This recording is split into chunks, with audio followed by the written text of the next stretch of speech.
wanted to bring today's episode to the podcast talking all about vitamin D, why it's so important for both male and female fertility, the themes that we see around vitamin D. So if yours is low, and how to supplement, and what it actually means if your vitamin D is low, and why, again, that is so important for fertility. Let's go.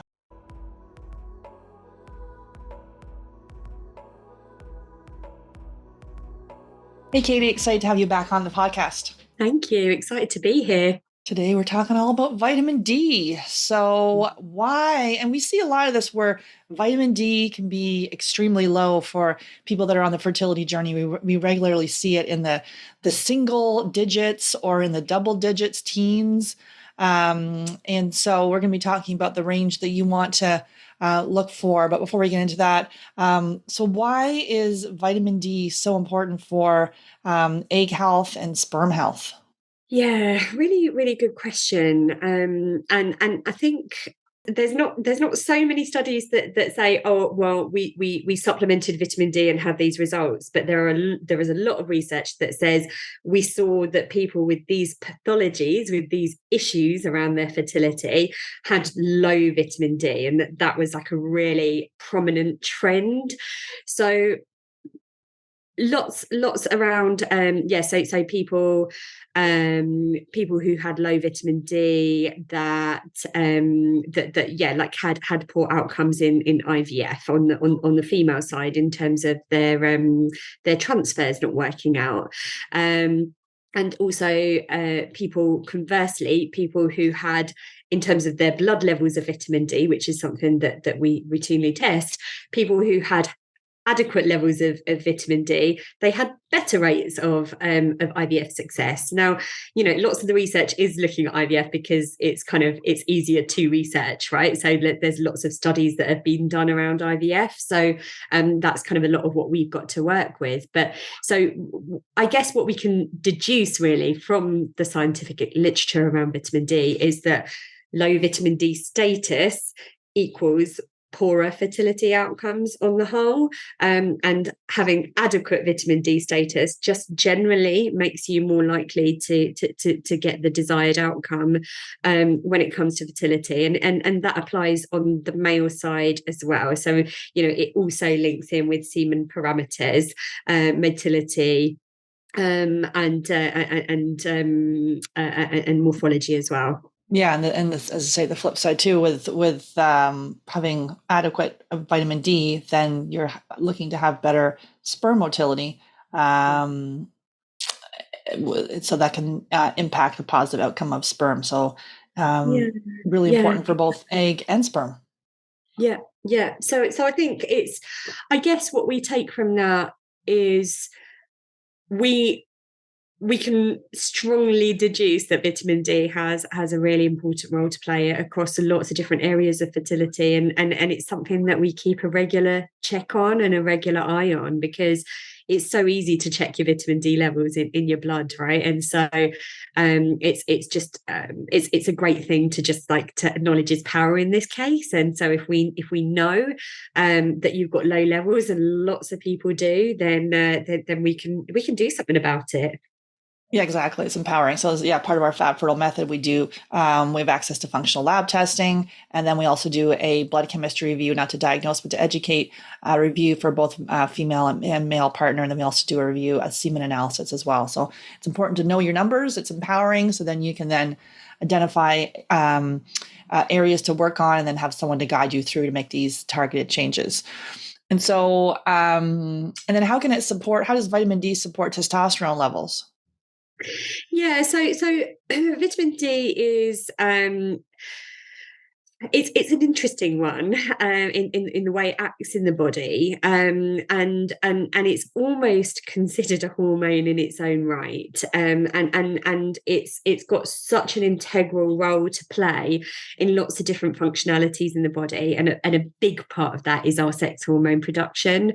So yes, vitamin D is involved in regulating testosterone levels. but it's not, it's not just the hormonal side. We vitamin D, for want of a better phrase, the sun the sun has been shining on vitamin D for a little while now in terms of the research and the medical literature, and we know more and more about the role it has to play across health. It got a massive we started to get some really big insights into vitamin D when the pandemic hit, in terms of its significance in the immune system. And there was lots that started to come out around the severity at which people who had COVID, that how bad they suffered. One of those factors was thought to be linked to their vitamin D status. So the immune system, people don't often think about their immune system when they're trying to conceive as something that could be significant, but actually our immune system is linked to all parts of our body, and that inflammatory response. And when we're trying to control inflammation, then the immune system is at the heart of that, and then vitamin D is a really important part in our immune system. Yeah, it's the importance of us getting sunlight. And it's funny how we locked everyone inside their houses during that time, but that's a whole other rant. Yeah. Okay, so for vitamin D for health, let's talk about. So yeah, a lot of the times we see this with calcium. So how does vitamin D help with calcium? Yeah, so I guess this is the kind of the traditional role that vitamin D always played. We always associated vitamin C with calcium, and certainly when I was at nutrition school, that was one of the main roles that we thought vitamin D had, and this is why vitamin D is recommended for like older people who are at higher risk of osteoporosis and other bone conditions, is because vitamin D actually enables the calcium to be absorbed properly in our body and for it to go to the right place. And sure enough, I was just with a client before our session there, and we were looking at her blood work, and her calcium came back low.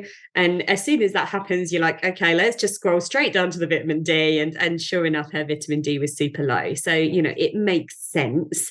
And those two will often correlate. Again, people who are trying to conceive might be wondering, like, well, what does calcium and bone density have to do with me? I guess I just urge people, especially listeners of your this podcast, Sarah, because lots of the people who come to Fab Fertile are people who are on that kind of premature ovarian failure, insufficiency kind of bracket.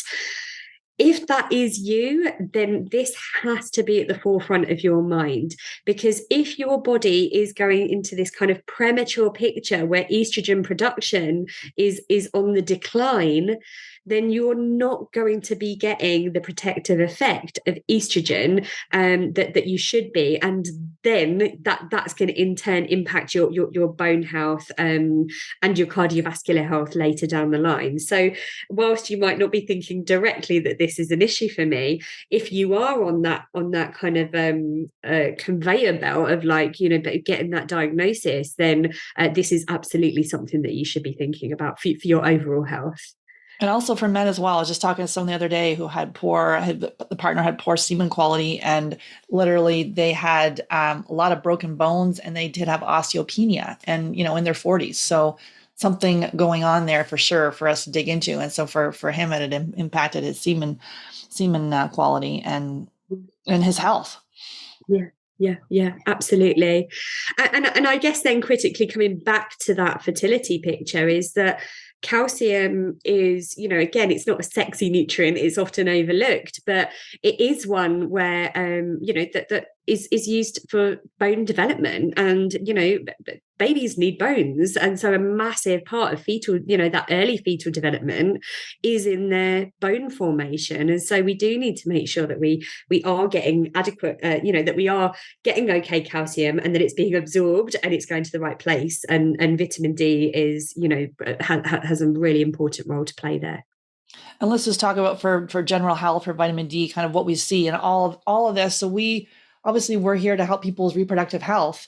People are like, we're focusing on egg quality and semen quality, which is good, but the way to improve that actually is to focus on your overall health. And themes we see around thyroid and blood sugar and cholesterol issues, and more, when you address those with a targeted action plan, then lo and behold, the egg and the semen quality begin to improve. The FSH levels come down, the AMH levels go up. And so vitamin D is really part of our, one of those foundational markers to look at. So let's kind of talk about sort of this, what else you can help with.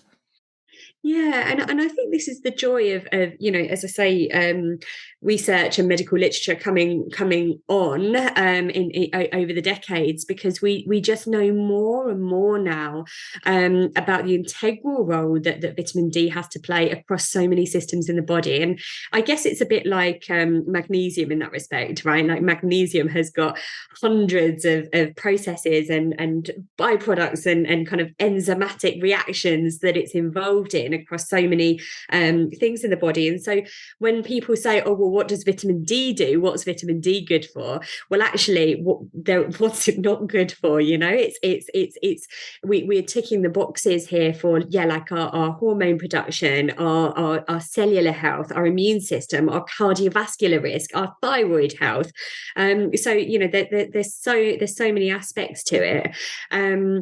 When we're thinking about those fundamental, there's a few fundamental things that when we're trying to conceive and we're supporting people with their fertility, we're trying to regulate things like blood sugars, right? So blood sugars is a fundamental part of health, and vitamin D is involved in like that insulin response, and kind of normalizing, helping to sensitize that insulin response in response to the glucose, the sugar that enters our bloodstream. It's involved in normalizing the cholesterol levels and inflammation, and supporting our blood pressure, and overall then reducing our cardiovascular disease risk. And let's face it, cardiovascular disease is one of the biggest killers in the modern world. And we've got people coming to us younger and younger now who have got these risk factors for severe cardiovascular disease. So absolutely, that should be at the forefront of all of our minds as well.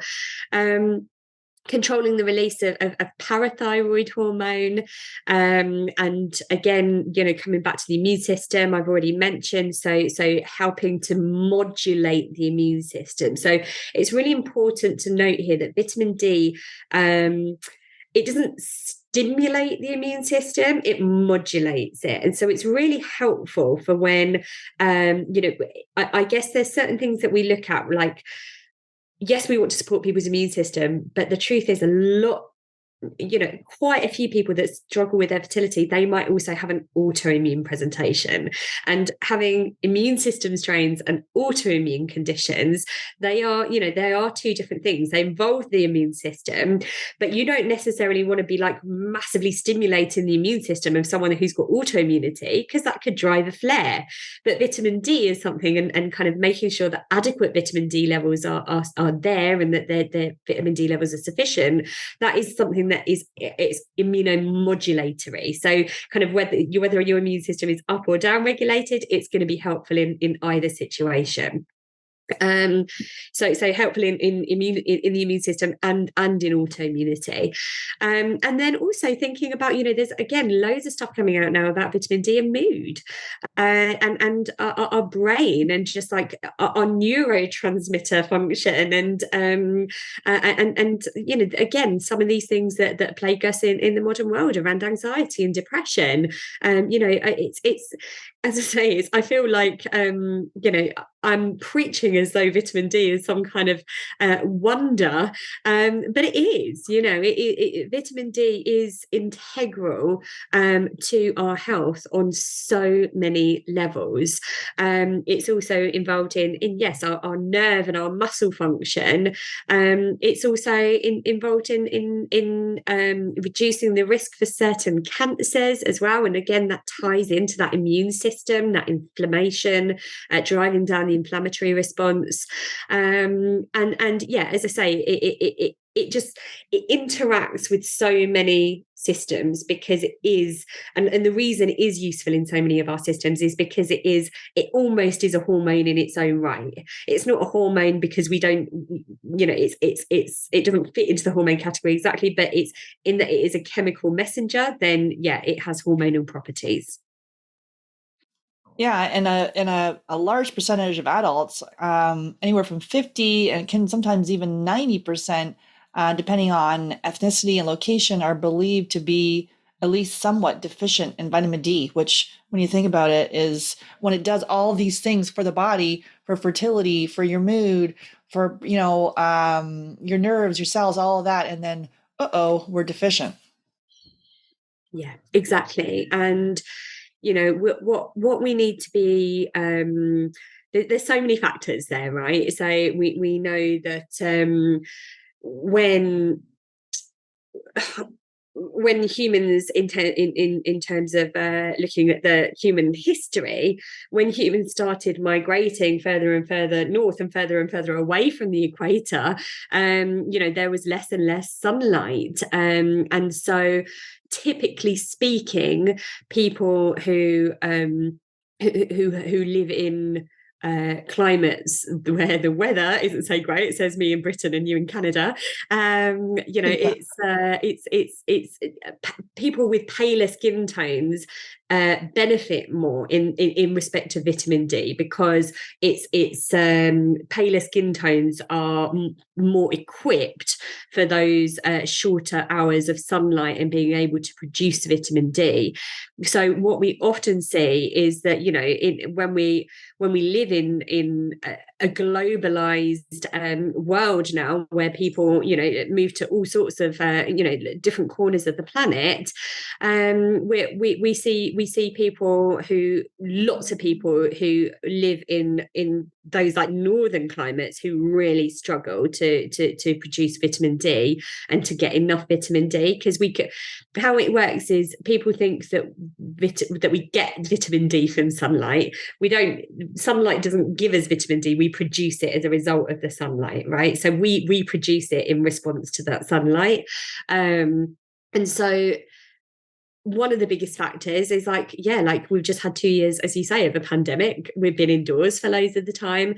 Generally speaking, as humans, we're indoors a lot of the time anyway now, compared to years gone by where we might have been working the land, we might have been outside a lot more.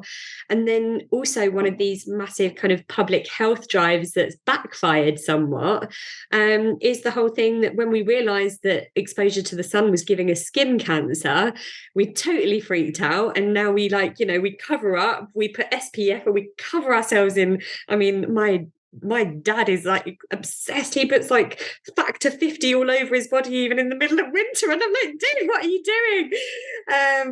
And so and if you are wearing SPF on your skin, then your body is not going to be able to produce the vitamin D from the sunlight. So lots of people think, oh yeah, great, it's summer, I'm out and about, I'm getting my vitamin D, but actually their levels are still low because they're blocking it with the SPF. Now, we do have to be careful, because we know that prolonged exposure to the sun can be connected to skin cancer, and there's no denying that. We do need to be cautious, again, depending on where you live. My mum's Australian, and there's a massive hole in the ozone layer there, so you do have to be cautious. But if, generally speaking, if you can get 10 to 15 minutes of sunshine on your skin, as much skin exposure on your body as possible, with no SPF, and unless you've got like super sort of Irish sensitive genes, then you need to be careful not to burn. But generally speaking, most people can tolerate sort of 10 minutes or so in the sun, and doing that will be invaluable to you in terms of producing enough vitamin D. Sitting by the window. So let's talk about the range. So from a functional reference range, which is for optimal levels, versus the conventional reference range where maybe you've been told, hey, everything's normal, your vitamin D is perfect, but that's for people with disease. So let's talk about the functional reference range. Yeah, so there's quite a stark difference there. And, some people are told that normal is sitting somewhere between 20 and 50 nanograms per milliliter. I'm specifying the units because I'm mindful that it is different depending on where you are in the globe. So if you're taking these numbers, make sure that you do a conversion if you're looking at a different if you're looking at nanomoles per liter, for example. But actually, in terms of the functional ranges, where we're, as you say, we're looking at optimal health, we've got to remember that when we're looking at things like nutrient reference ranges like RDAs and these kind of things, those recommendations were made up when we realized, oh yeah, we're getting diseases from being deficient in certain nutrients. Okay, so as you say, like the rickets situation, so those levels might be normal if you're wanting to prevent rickets, right? But actually they're not if we think about all the things that we now know that vitamin D is good for, those ranges are not optimal, and a lot of the time they are just not enough. If you've got those serum vitamin D levels that are kind of in that 20 to 50 range, it just might not be enough for you, to be utilized in all of those ways, and then having a knock-on effect on your fertility. So in an ideal world, we want to be looking at between about 60 and 80 nanograms per milliliter in terms of your blood levels of vitamin D.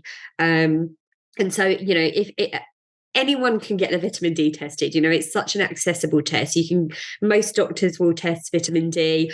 Otherwise, there are so many companies out there that you can just do like a blood spot test at home and check your levels.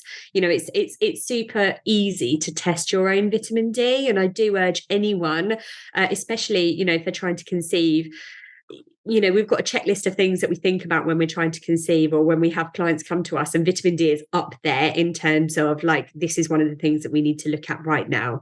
So if you are trying to conceive and you haven't looked at your vitamin D levels, I'd really recommend that you do. So let's talk about, so if it is low, what are some reasons? And we're obviously supplementation can be part of it, but from our fat fertile method, we really look what are the missed healing opportunities, what's underneath it, and why is it low? So what are some reasons why it could be low? Yeah, and look, I think this is where we just have to, I guess, look at what we know, and I guess like draw cautious conclusions based on what we know, because the literature isn't completely clear here. But what we do know is that there are lots of associations. So we spoke about some of those associations at the start in terms of IVF outcomes, kind of when your blood vitamin D levels were higher versus lower, and like sperm parameters and these kind of things. And those results also are seen across the spectrum of health. So when we're thinking about the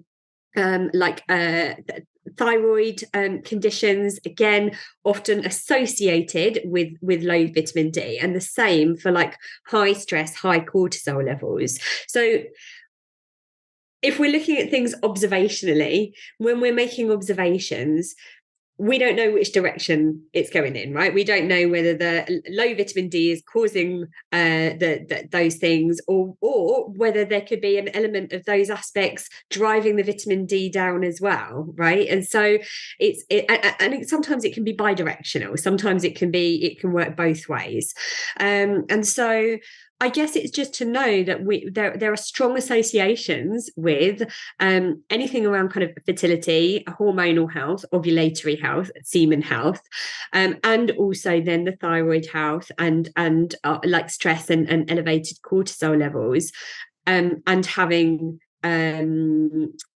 insufficient vitamin D levels. So, what could that mean? As I say, it could mean that those processes in the body where there's something not working as it should, it could be that depletes your vitamin D levels. And so we need more to kind of work the rest of its functionality. But equally, it could mean that we're low for a number of other reasons, which I'll talk about in a minute. And the fact that we're low means that we're not able to get what those functionalities in the body are not operating properly. regardless of kind of which of those it is, or whether it's a mixture of the two, the take-home message is we need adequate vitamin D levels in the body, right? And so if your vitamin D levels are low and you're like, oh shoot, if you're listening to this thinking, oh, actually, yeah, my thyroid is a bit off, or my stress levels are super high and I'm struggling with my fertility, yes, like absolutely think about your vitamin D. Parts of the reasons it might be low are the things that I just mentioned before. So thinking about how well the skin can synthesize vitamin D, but and our exposure to the actual sun, but also genetics is a really big part of the equation. So I've seen some people where we are trying our very best to get those vitamin D levels up, but that person it's a struggle, and the first thing is that it can take time. It is a bit of a long game, and usually in an ideal world you would see them creep up quite slowly. I've never, it's rare to see vitamin D, if it's super low, to suddenly jump up like 30 notches or something, just in the click of a finger. But yeah, like genetics. So thinking about our vitamin D receptor gene, for example, lots of people have got genetic variants on that gene, which impact their ability to actually absorb and assimilate vitamin D properly. So there's lots and lots of factors there, and I guess the take home is, because again, you might be listening to this thinking, oh, well, if vitamin D is so amazing for you and so important, I'm just going to go and supplement with like 10,000, 20,000 units of vitamin D every day, and that should be good for me. That's not the case. It has to be personalized. The vitamin D is one where we need to, it's like a call and response. We need to look at what the levels are and then respond accordingly. And some people will respond really well to vitamin D therapy, and others, we check, perhaps they haven't responded, and we need to kind of work a little bit harder. So it is different for everybody. Yeah, so to making sure when you supplement, to be working with someone and to actually, at the very least, making sure that you're retesting these levels with your physician. So yeah, the thyroid connection, which we see with the low AMH and high FSH, 99, 100% of people are dealing with some sort of thyroid imbalance. And then and even more and more with this high cortisol piece, with, adrenal insufficiency, people being burnt out, cortisol is like flatlined. We see that a lot where typically people have been through multiple failed IVS. They've done a lot of work before they come to see us, and the tank just may be running on empty. And so that stress piece is key. That's why we can address all the biochemical issues in your body, but we've got to make sure we work on your mental, emotional stress, being able to, you visualizing this working. This can, even with, we've done many episodes on heart math and how that can really help you come out of that, cortisol production side of things to the calming DHEA production, with thinking, happy thoughts and having a positive outlet. It's not to be that you've got to be, denying all those other emotions, because I don't really believe there's negative, positive emotions, things like that, but all of them are valid. But just sort of, if you're hanging out in kind of that dark cloud piece, obviously there could be a neurotransmitter issue. Maybe your vitamin D is low and it's affected your mood.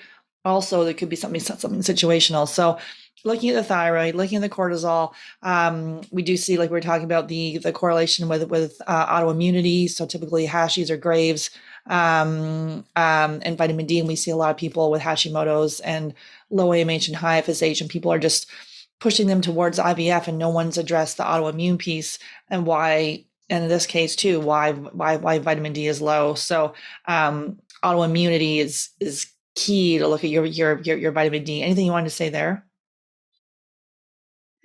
Yeah, just as you say, it's autoimmunity in particular is super complex, and when and they often play into one another. So oftentimes if someone has one autoimmune condition, it could well be that they have autoantibodies somewhere else in their body as well. So we need to tread with caution when we're working with autoimmunity, and it's worth bearing in mind that pregnancy, especially if it's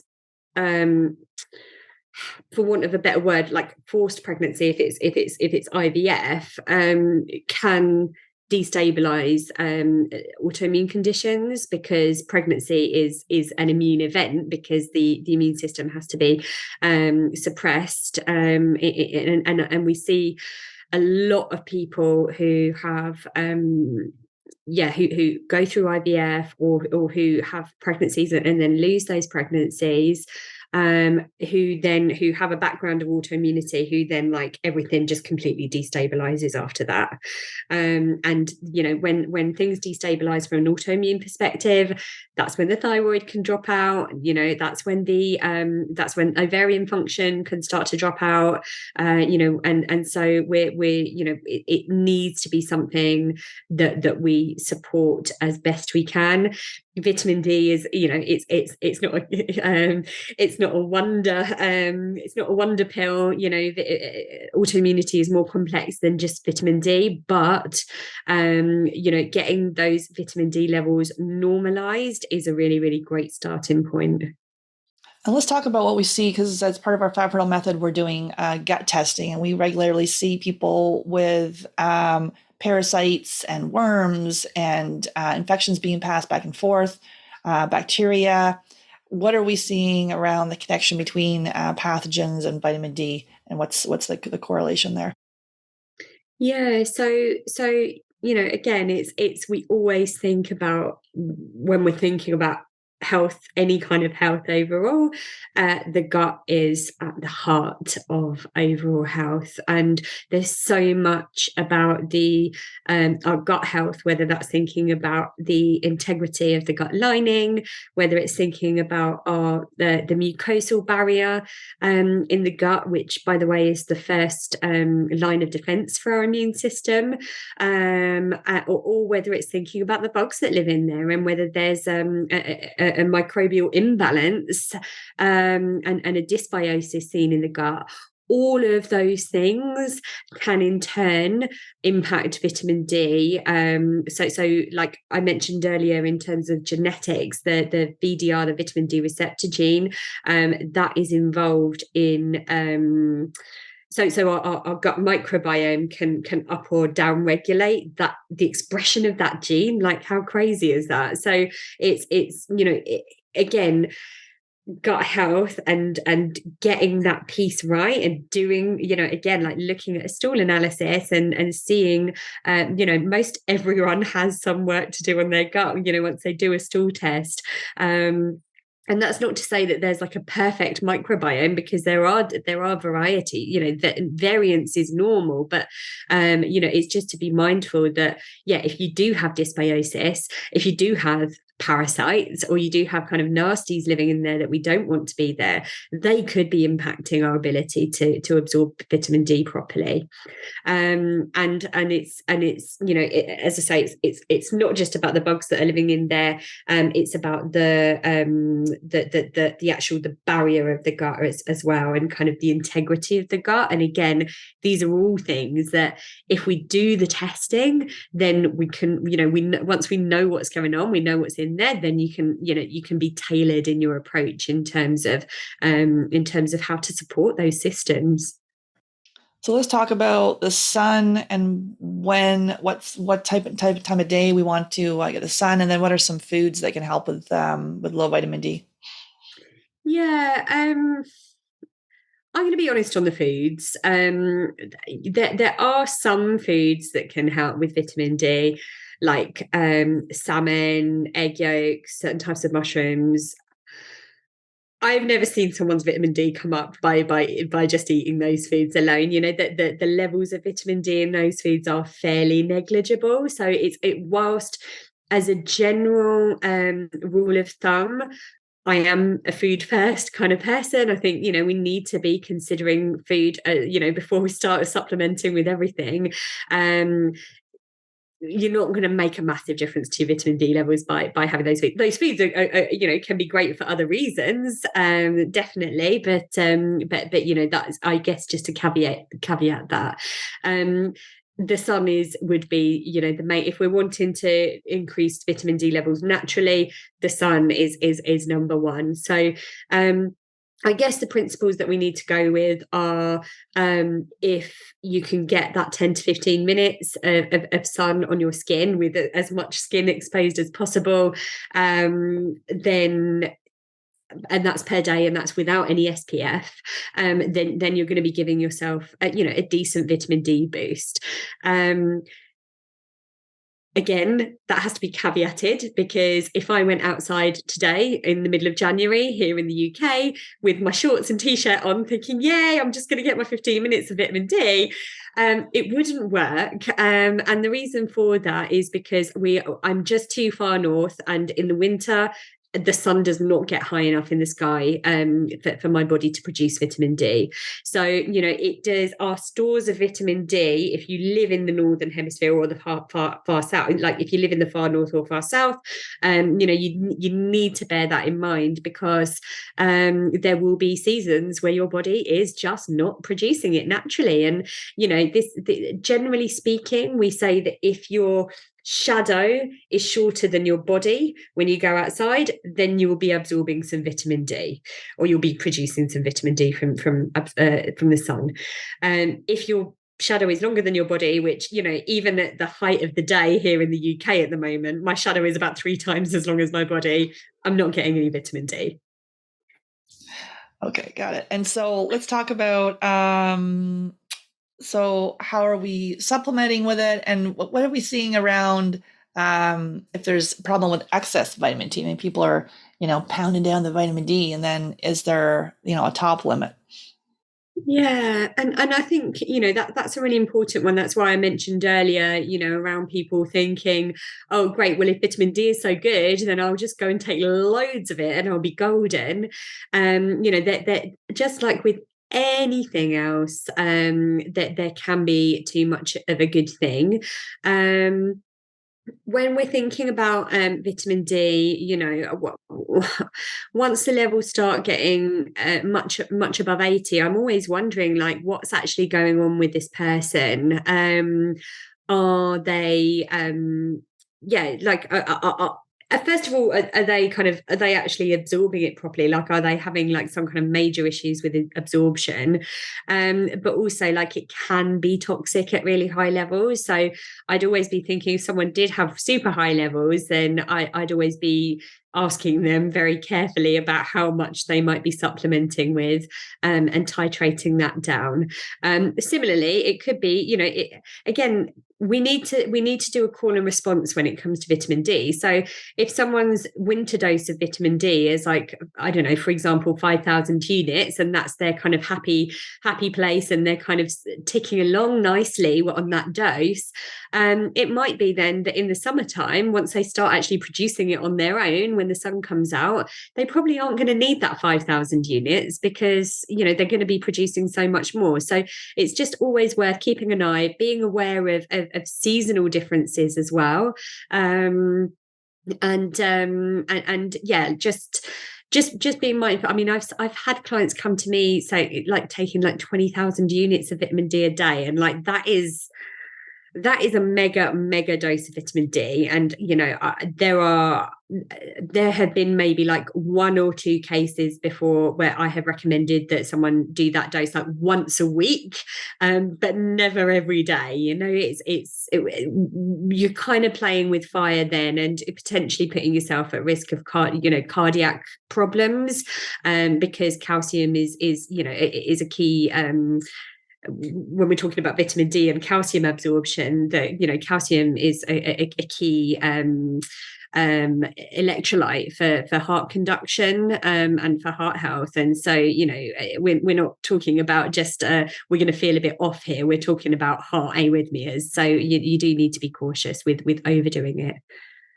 And so we always recommend making sure it's vitamin D3, K2. And so, because there can be a lot of just vitamin D on the market. So why is it really important to make sure that you're always taking the vitamin D3 with the K2?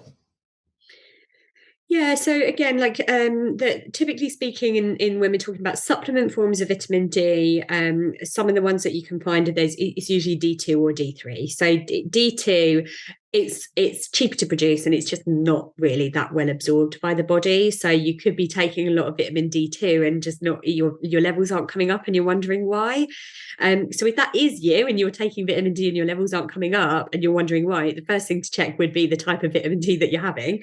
Um, and then the reason that we recommend having some K2, some vitamin K in there as well, is because again the vitamin K helps the vitamin D to absorb. So it just they work symbiotically in terms of ensuring that it's not just the vitamin D is not just floating around without a job to do, that it's actually being absorbed properly.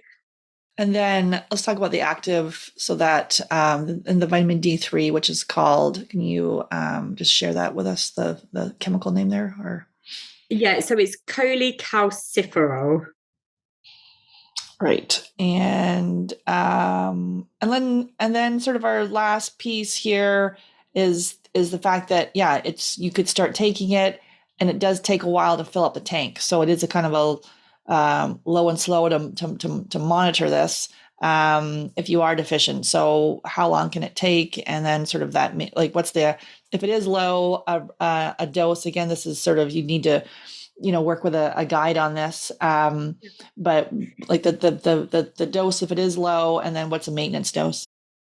Yeah. So I mean, it's typically speaking, a maintenance dose, might be around about the 2 or 3 thousand unit mark. But again, like if someone were at the higher end of normal and it was summer, 1,000 might be absolutely fine for them.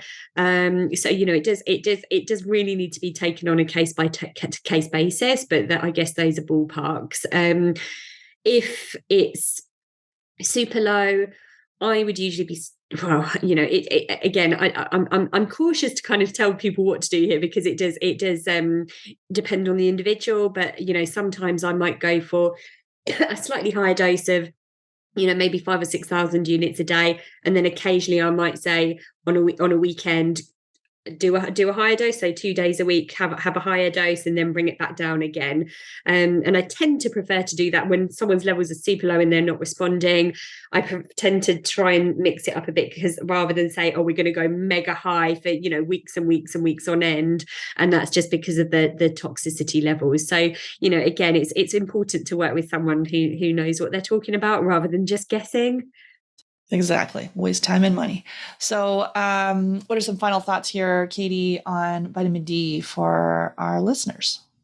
Yeah, so just I guess to say that vitamin D has got so much of a role to play across so many systems in the body that we've spoken about. A final thought would just be, to let our listeners know that our our reproductive organs. So all of our reproductive organs have got vitamin D receptors on each of the cells. So, that kind of helps us to understand how important vitamin D is in the context of reproductive health. So, if you are trying to conceive, no matter what your journey has looked like, this is like one of the key fundamental things that we need to be addressing. Absolutely, don't miss it. Don't miss it. It's one of those foundational pillars. Mhm. Okay, dokie. So thanks again, and we'll talk soon. Thank you.